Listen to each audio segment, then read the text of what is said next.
Fox News personalities on air have gone hard against basically anything that would stop you from getting COVID, but especially things like mask mandates, vaccination mandates, casual questions about whether they themselves are vaccinated. But behind the scenes, it's a slightly different picture. So Fox News is now asking all staffers to upload their vaccination status into its finance and HR system Workday. That was by August 17th. So supposedly everyone at Fox News has now disclosed to this system their vaccination status.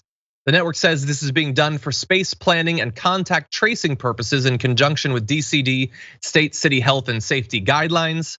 Now, masks remain optional for Fox News staffers who have been vaccinated, but are strongly encouraged in public areas throughout the building.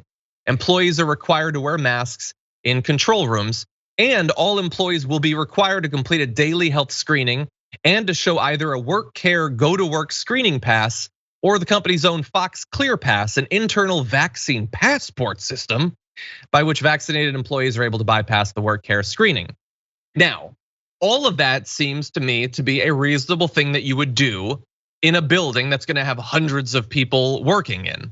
But basically every element of that, from the like strong encouragement of efforts to the mandates, are things that Fox has demonized for well over a year.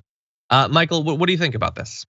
I mean, it's again, hypocrisy has never come back to haunt Fox News, and here it's going on again, right? I mean, so they can show one thing out the front window, and then what's going on in the back room is totally different, and that has been a secret to their success for a long time. One thing that I found interesting is Sean Hannity several weeks ago said this. He said, "Please take COVID seriously." This was on the air. "I can't say it enough. Enough people have died. We don't need any more death. Research like crazy. Talk to your doctor. I believe in science. I believe in the science of vaccination."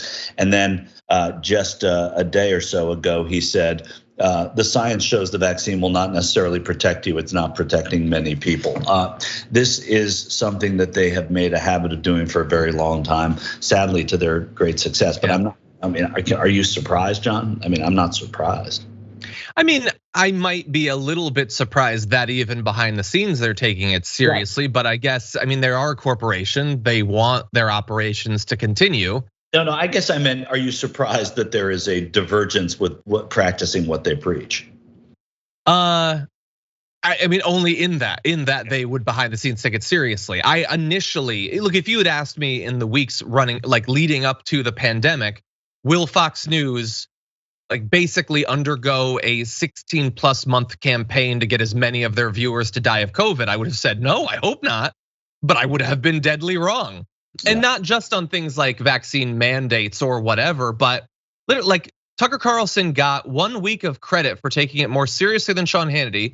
And then he did a hard turn. Previously, he'd been saying, of course masks work. Why would you imply that they're not? And then he started demonizing masks, saying there's no masks, there's no science to support it. He demonized social distancing.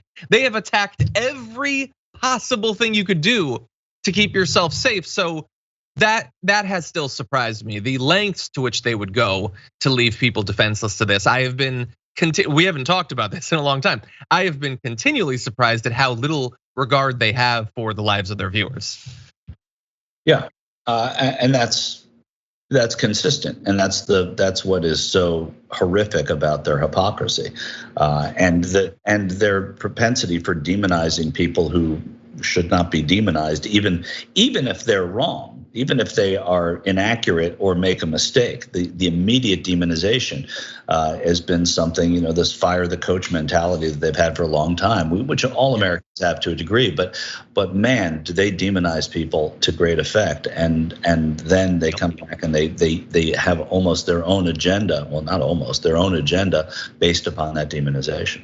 What they think. Yeah, and look, if it had been President Hillary Clinton, the fact that they would advise people to do things that would create chaos in the run up to an election, I would have been less surprised by that. It was that none of them seemed to, like, one would think Republicans are in control. Don't you want things to be going well? Why would you want a terrible pandemic with a massive death toll? That was perhaps the most surprising thing. But I'm gonna jump ahead here. And by the way, we'll be playing some of that video of Sean Hannity a little bit. I just want to jump ahead to tracking something. Media Matters has been looking at all of the COVID related and vaccine related content on Fox News.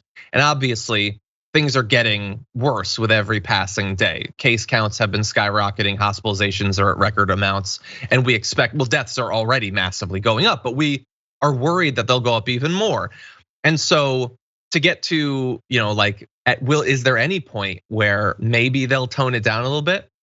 Well, in a 6-week period from late June to just about a week ago, Media Matters found that nearly 60% of the network's vaccine segments included claims undermining or downplaying vaccinations. That is actually slightly higher than the 57% of their vaccine segments that did so from June 28th through to just July 11th. So it is seemingly trending even more suspicious towards vaccines as we launch into this Delta variant wave. And so I guess at some point, Michael, I can't speak for you, I can only speak for myself. I gotta stop being surprised by this stuff, but they keep finding ways to impress me with how little they care. Yeah, I mean, I'm not surprised by that. I'm surprised by how little it matters. That's the thing that I keep being surprised about, right? I mean, media matters, right?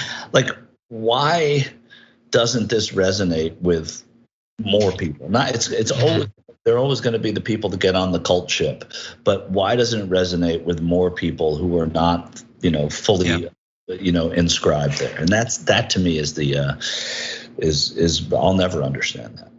Yeah, we're about to talk briefly about Ron DeSantis, and I was speaking on the show with Anna yesterday. It is one thing to see Ron DeSantis saying, you don't need to do anything, don't worry, you don't need to worry about this, and being like, yes, Ron DeSantis. But then when it becomes devastating and people start dying in huge numbers, they still are, Ron, I don't understand how he bet on it not being a serious thing. He was wrong, but it doesn't seem to matter that he was wrong. There doesn't seem to be any connection between the results of his actions to what people think about him. I could be wrong, maybe his approval rating has ticked down a little bit, but they haven't seemed to turn on him or on Abbott. No, I mean, that's the thing. You make a calculation, and if the calculation is working, you go with what worked. And then also you look across the country to Gavin Newsom, who did shut down the country and who was super careful and is being recalled. Now, again, California is a very threshold for recall.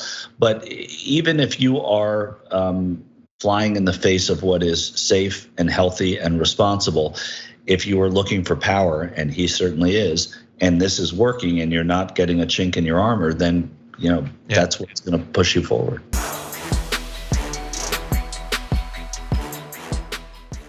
Check out the Damage Report podcast each day, wherever you get your podcasts, whether Pocket Casts or Stitcher or iTunes. You can join me as I give you the news and stories you want, with a range of co-hosts and interview guests jumping in on the fun each day. Again, that's the Damage Report, wherever you get your podcasts. And if you get them at iTunes, don't forget to rate and review. Sometimes I'll read them live on the show.